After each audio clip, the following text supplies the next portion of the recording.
এই পৃথিবীতে গরিবকে কেউ ভালোবাসে না, গরিবের মূল্য কেউ দেয় না। রাস্তায় পড়ে থাকলে কেউ কেউকে চিনে না। অসহায় মানুষকে যদি পাশে দাঁড়ায় মনে করে অসহায় মানুষ আমার কাছে সাহায্য চেতে পারে। তাই একটাই জায়গা, আমাদের মতন গরিবের প্রতি কোনো হিংসা নাই, গরিবের প্রতি কোনো জুলুম নাই, গরিবের প্রতি আছে ভালোবাসা। সেই জায়গাটা হলো এক মহান রব্বুল আলামিনের ঘর, সেটা হচ্ছে আল্লাহর ঘর, আমাদের আল্লাহ রাসূলের ঘর। সে ঘর হচ্ছে আল্লাহর মসজিদ। সেই ঘরে যদি আমরা নামাজ আদায় করি এবং নামাজ আদায় করতে যাই, তখন কিন্তু আমাদের প্রতি কোনো অবিচার থাকে না। আমরা যে গরিব, আমরা যে ভিখারি, সেটা কিন্তু আমাদের কেউ বলতে পারে না। কেন? সেটা তো আল্লাহর ঘর, সেখানে কোনো জুলুম চলে না, সেখানে কোনো অন্য কিছু চলে না। আল্লাহর ঘরে একত্রিতভাবে আমরা গরিব হয়েও বড়লোক ধনী ব্যক্তি মধ্যম ব্যক্তির কাছে সাথে মিলে আমরা আল্লাহ তাআলার ইবাদত বন্দেগিনে গোলামি করতে পারি। তাহলে একটাই জায়গা আমাদের গরিবের জন্য, সে জায়গাটা হচ্ছে মহান আল্লাহ তাআলার ঘর, সেটা হচ্ছে মসজিদ ঘর।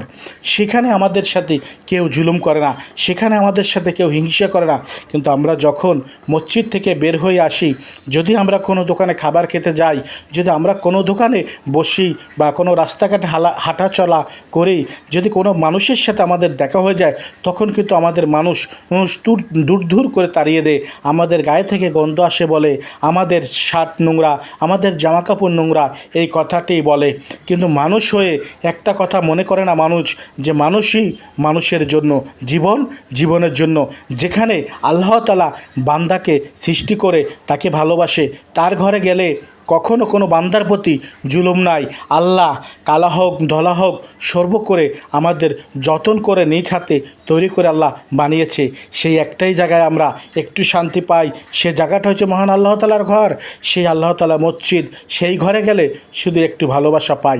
এছাড়া যখনই আমরা বাইরে চলে আসি, তখনই মানুষের কাছে অনেক কথা আমাদের শুনতে হয়, অনেক কিছু মানুষের বকা শুনতে হয়।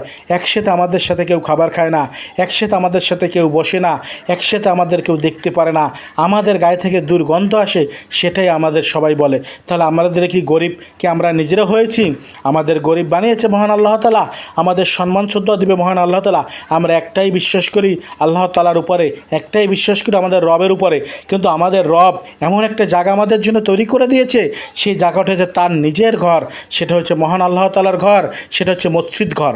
সে মসজিদে যখনই আমরা যাই, তখনই আমরা ধনী গরিব, বড়লোক ভিখারি ভিক্ষুক, কেরোর সাথে কেরো হিংসা নয়, কেরোর সাথে কেরো দেমাক নয়, কেরোর সাথে কেরো রাগ নয়, সবাই আমরা এক কাতারে জামাতে নামাজ আদায় করতে পারি, নামাজ আদায় করে রব্বুল আলামিনের কাছে প্রার্থনা করতে পারি। শুধু একটাই জায়গা, আল্লাহ